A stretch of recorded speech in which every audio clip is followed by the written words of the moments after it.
Problem statement from GATE Physics 2011 reads as follows.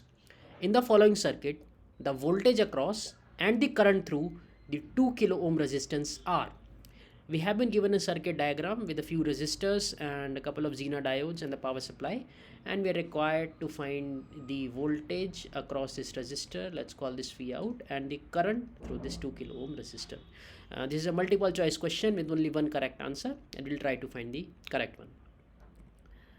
On the screens you can see the output characteristic of a Zener diode. So if you see in the forward region, this is the typical behavior of an ideal diode, of a typical diode that we see, the p-n junction diode.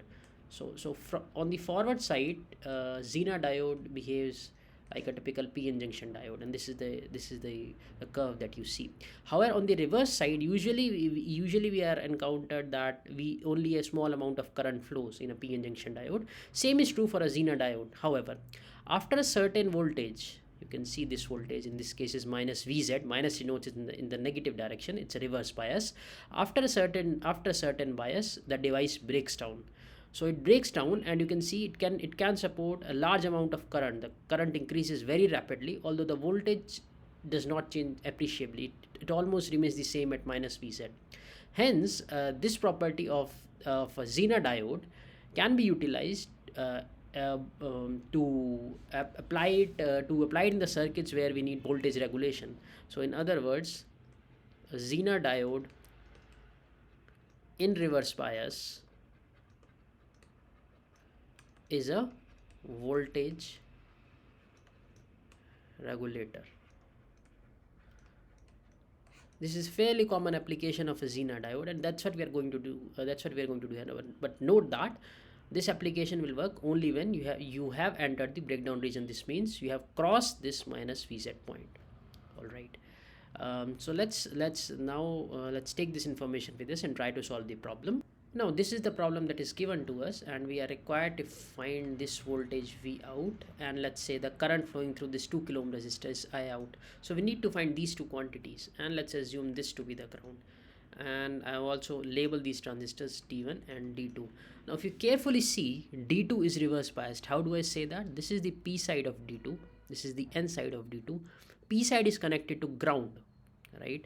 And N side will be at a slightly higher potential because this is 30 volts. So even if some current is flowing, this voltage will always be greater than 0, right? So this is reverse bias. So what I'll do is that in this case, I'll assume D2 is in Zener breakdown region. So D2 is operating in the Zener breakdown region. Similarly, I can assume that D1 is also in Zener breakdown region. So what that would mean is that D2 is voltage regulator. Now the role of D2 here would be that of a voltage regulator. Similarly, we can say that D1 is also a voltage regulator.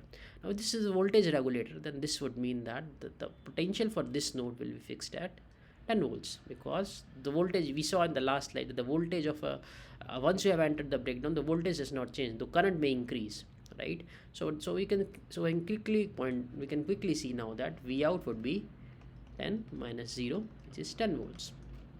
What would be I out? I out we can obtain if we apply Ohm's law across this 2 kilo ohm resistor. So that would be V out over 2 kilo ohms. So this 10 volts upon 2k. So that will come out to be 5 milliamps. So now we have obtained the V out and I out, but we can even go forward, and since we have assumed this to be in the breakdown, this would be 20 volts, right? And you can also calculate the current through this resistor and the current flowing through this diode. So this is a practice that you can do. But for us, we are restricting ourselves to finding the value of V out and I out, so which is coming out to be 10 volts and 5 milliamps respectively. So 10 volts and 5 milliamps. So that would be option D. That is our answer. Thank you for listening.